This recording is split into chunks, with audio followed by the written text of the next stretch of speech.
I have never seen in my lifetime or in modern political history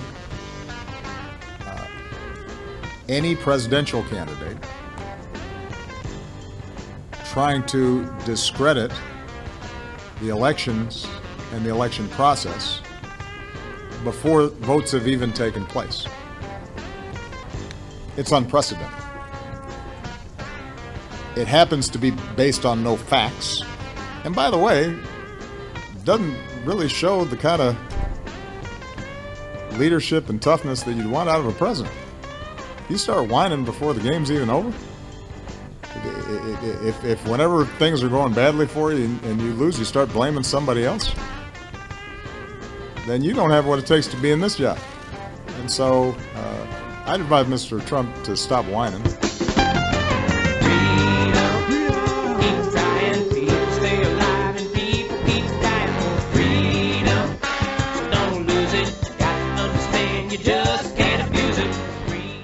Obama was notified in August of 2016.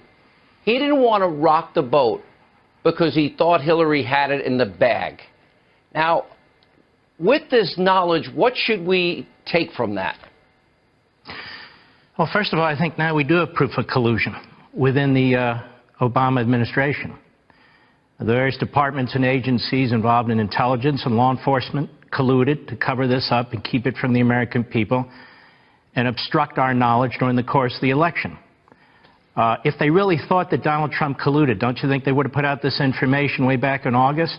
I think that special counsel, Mr. Mueller, ought to consider expanding his investigation to include the prior administration, to include their activities with the Russians, to include their activities to cover up for Vladimir Putin. And while he's at it, he may want to include domestic surveillance, which I believe took place, and the unmasking of American citizens, perhaps some of the Trump transition team members. I think we have a new Russian collusion story, which is the collusion within the Obama administration to cover up for Vladimir Putin. Whatever the reason, that's what they did. They kept that information from the American people in the course of a presidential election because they thought it would help Hillary. They certainly weren't trying to help Donald Trump.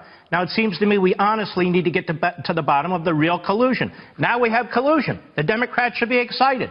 Collusion's been found. It's among them.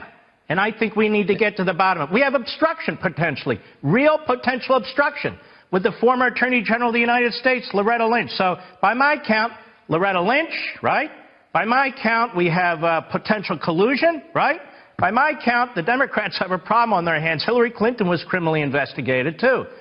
So my attitude about this is, you want a special counsel? Now, Mr. Special Counsel, when you're done hiring every liberal Democrat in Washington, D.C., you might want to reconsider what you're doing and take a look at the prior administration. James Comey admitting under oath that he had his friend leak a memo to the New York Times, hoping it would lead to a special counsel. By the way, Jeff, look into the Records Act. That might have been violated. That's a felony.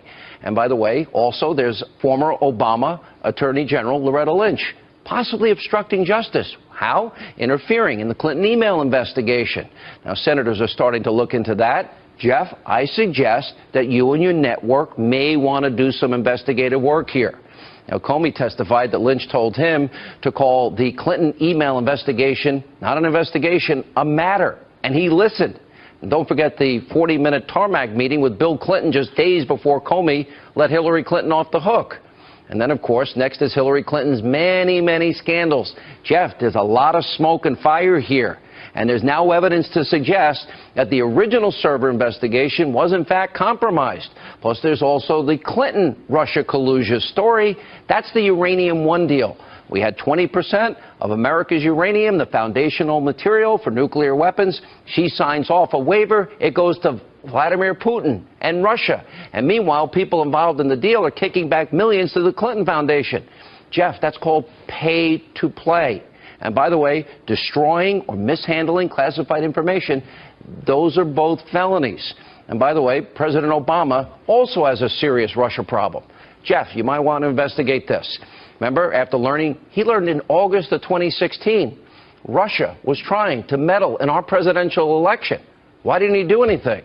Also, look at Lieutenant General Michael Flynn. No matter how you feel about the guy, the only law we know that has been broken in this Russia collusion story is that they surveilled, unmasked, and then leaked intelligence on General Flynn. The idea of converting yourself into a victim group of I guess, journalist Americans, the latest hyphenated victim group, that isn't going to really going to work. And I think the problem is, to extend your potato chips analogy, is they're actually selling a bag that has all the packaging of potato chips, and there are no potato chips inside. That's the problem with the Russia story.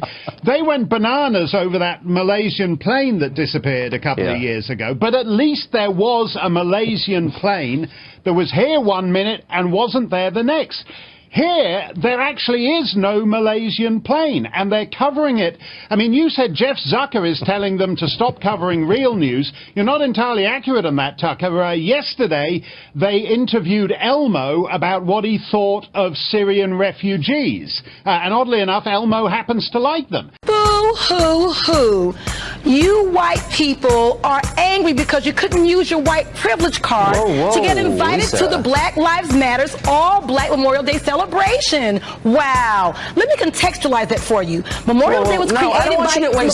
First of all, I don't want you to contextualize. I need to contextualize it because Memorial Day was created by black former slaves in 1865 to honor those individuals who were Union soldiers who fought and died for our freedom. So Black Lives Matter, in that same vein, decided to get together with black folks. I'm not going to let you filibuster past my question. To make sure that black folks were celebrated for being murdered by racist terrorists. I don't want to shut this down, but I will. Okay. White folks crack me up all of a sudden when we want to have one day for black folks to focus on ourselves. But you've been having White Day forever. You don't say the words anymore because you know it's politically incorrect. But you've had an all-white Oscars, all these movies with all-white actors, movie after movie after movie. The Bachelorette, it took 11 seasons to have a black Bachelorette. Are you serious? But you don't agree with We have that. gay pride parades. We have Puerto Rican Day parades. We have all kinds of parades and days that honor individuals. We have Mother's Day. We have Father's Day. Fathers are allowed to participate in that. just take your mama out, I'm not sure you're even capable of having this conversation, so I'm going to end it now. Let me just ask you one last. Let me ask you one. They're coming to take me away, ha-ha. They're coming to take me away, ho-ho, hee-hee, ha-ha. To the funny farm where life is beautiful all the time. And I'll be happy to see those nice young men in their clean white coats, and they're coming to